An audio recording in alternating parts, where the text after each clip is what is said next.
rare tigers, and Siegfried and Roy attack. The tiger that attacked Roy. Officials are reporting that Horn was attacked by one of those tigers. This is what happens when the animal you raise, feed, and trust like family suddenly turns on you. But before we dive into the untold story behind this tragedy, don't forget to like, subscribe, comment, and share if you want more real stories of animal encounters, mystery, and survival. Roy Horn wasn't a daredevil, wasn't reckless.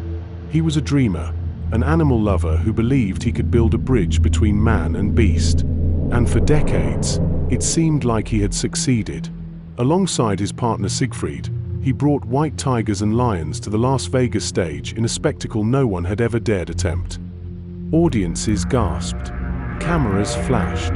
Tigers leapt through fire, sat at Roy's side, even nuzzled him like pets. For years, thousands believed the illusion that wild predators could truly be tamed. Until one night in October 2003, on a stage packed with tourists, families, celebrities, everything changed. No warning, no stumble, just a flash of teeth, a lunging shadow, and then chaos. Why did Mantacore, the 400-pound white tiger Roy raised from a cub, suddenly attack the man who loved him most? Instinct? Confusion? Or something far darker?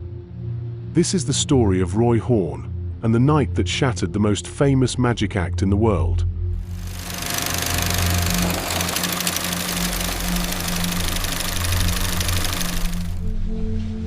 Roy wasn't just a magician. He was a boy from Germany who grew up rescuing animals when others turned away. Stray dogs, injured birds, even an abandoned cheetah cub once found its way into his arms. He believed every creature, no matter how feared, deserved love. When he met Siegfried Fischbocker aboard a cruise ship in the 1950s, magic became his stage. But it wasn't enough for Roy. He wanted more than tricks with cards and fire. He wanted to share the wonder he felt for animals with the world. Together, they dreamed bigger than anyone thought possible. Tigers and lions weren't props in their act, they were family. Roy bottle-fed cubs, raised them in his home, and slept beside them. He believed his bond with them wasn't just trust, it was destiny. And for decades, the dream seemed real. Their Vegas show was the hottest ticket in town. White tigers leapt through hoops, lions lounged at Roy's feet, and Mantacore, his pride and joy, often walked him across the stage like a companion. Night after night, the illusion held. Until it didn't. October 3rd, 2003. The Mirage Hotel. A sold-out crowd of more than 1,500 people packed the theater. Music thundered. Lights blazed. And at the center, Roy, beaming, with Mantacore by his side. At first, the show ran flawlessly. Tigers leapt on cue. Fireworks burst. The audience roared with applause. Then came Mantacore's entrance, a massive white tiger, majestic under the spotlight. He padded onto the stage, towering, gleaming, eyes locked on Roy. What happened next remains one of the greatest mysteries in show business. Some say Roy tripped. Others insist Mantacore grew agitated by the lights. Some in the audience swore they saw it, the way Mantacore's eyes locked on a woman in the front row. Her elaborate beaded appearance shimmered under the stage lights, catching the tiger's gaze. A glint, a flicker, an instinct awakened. Roy noticed, and in a heartbeat, he stepped between them, trying to redirect Mantacore's attention. That's when it happened. The blur of fur, the teeth, the throat. What looked like magic a second, dissolved into horror. In an instant, the bond between man and beast was tested. Mantacore lunged. His jaws clamped around Roy's neck. Gasps tore through the audience. People thought it was part of the act, until they saw the blood. Screams replaced cheers. Trainers rushed from the wings, shoving props aside, desperately trying to distract the tiger. Siegfried himself was frozen, watching his partner, his friend, dragged like a rag doll across the stage. The tiger's teeth punctured Roy's windpipe. His spine was damaged. Blood poured onto the stage floor, glistening under the show lights. Crew members hurled fire extinguishers, waved poles, even tried to lure Mantacore away with raw meat. He would not release Roy. Mantacore finally released him, running back into his cage after being hit on the head with the bottom of a fire extinguisher by a crew member who was able to stop the bleeding. Roy lay, collapsed in a pool of blood, his windpipe crushed, his spine damaged, his veins severed. Paramedics arrived, fighting to keep him alive.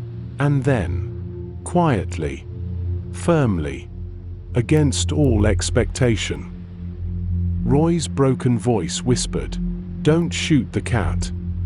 He flatlined more than once. He should have died that night. Roy's news spread like wildfire. Hours of Roy's rushed hospitalization, the city held its breath. Crowds gathered in uneasy silence, anxiously waiting for updates, clutching candles that flickered against the desert night. They weren't there for a spectacle, but for a man who had given them wonder. A performer Vegas had crowned as one of its own. Each whispered prayer, each trembling flame, carried the same desperate hope: Roy Horn would survive. And he did. It was a miracle. Doctors said the tiger's bite severed his jugular vein, missing his carotid artery by a fraction of an inch. By all accounts, Roy should have been dead. But somehow, he lived. Still, the man who once soared 30 feet above audiences, who commanded lions and tigers with nothing but a look, was gone. Roy's speech slurred, his body broken, his independence lost. The show, the illusion, was finished. The Mirage attack wasn't the first time blood had been spilled under the neon lights of Las Vegas. Backstage whispers told of earlier incidents. Like the leopard at the MGM Grand in the 70s that tore into a young performer, leaving him hospitalized. That story was buried, forgotten, until Roy's mauling dragged it back into the light. Mantacore had shown flashes of unpredictability before. Trainers warned he was restless, agitated by the constant lights, the noise, the confinement. Yet he was the star. Management dismissed concerns. No tiger, no show. But Roy still never blamed the tiger. To his dying day, Roy insisted he wasn't attacking. He was saving me. He called Mantacore his baby. But nature doesn't obey applause. And when the lights fade, the applause dies. Roy himself later offered a different account, one that blurred the line between miracle and myth. In a rare interview, his voice strained but steady, he insisted he hadn't been attacked at all. He claimed he suffered a stroke on stage. And that Mantacore, his baby, seeing him collapse, did what no human could. The tiger, he said, picked him up like a cub and carried him to safety. The doctors, too, spoke in riddles. They admitted something chilling. If Mantacore hadn't torn through his jugular vein, the pressure in Roy's brain would have left him a vegetable, unable to walk, unable to speak. In their eyes, the tiger's bite may have saved him. So what was Mantacore that night? A predator breaking free of illusion, or a savior disguised in fangs and fury? The truth was clear. The perfect illusion had always had cracks. And in the shadows, the predator was always waiting. That night proved that wild animals are not ours to command. Still, Roy couldn't let go. Even after the attack. Even after the blood. Against all odds, in 2009, he stepped into the spotlight one final time. Fragile, leaning on Siegfried for strength, he stood beside the very tiger that had dragged him by the throat. The audience gasped in awe, but behind the shimmer of stage lights lingered something darker. A ritual. An unspoken pact between man and beast. They saw magic, but what they were really watching was a haunting reminder that the line between wonder and horror is razor-thin. Because love does not rewrite nature. Tigers don't forget who they are. And the wild doesn't bend to affection. The tragedy of Roy Horn is not just that he was attacked, it's that he never let the illusion die. He believed magic could tame the predator, when all along, it was the predator that allowed the magic to exist. In the end, it wasn't the attack that destroyed him. It was the illusion itself. But what if Mantacore didn't fail to kill him? What if the tiger chose to let him live? And if so, why?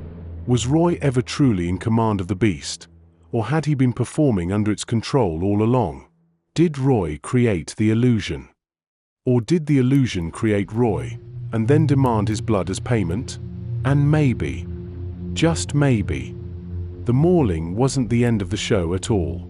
Maybe it was the final act, the greatest trick of all. One we were never meant to understand. What do you think? Was it an accident, a warning, or the closing curtain on an illusion too dangerous to last? Drop your thoughts in the comments. I want to hear your theories. Don't forget to like, subscribe, comment, and share if you want more real stories of animal encounters.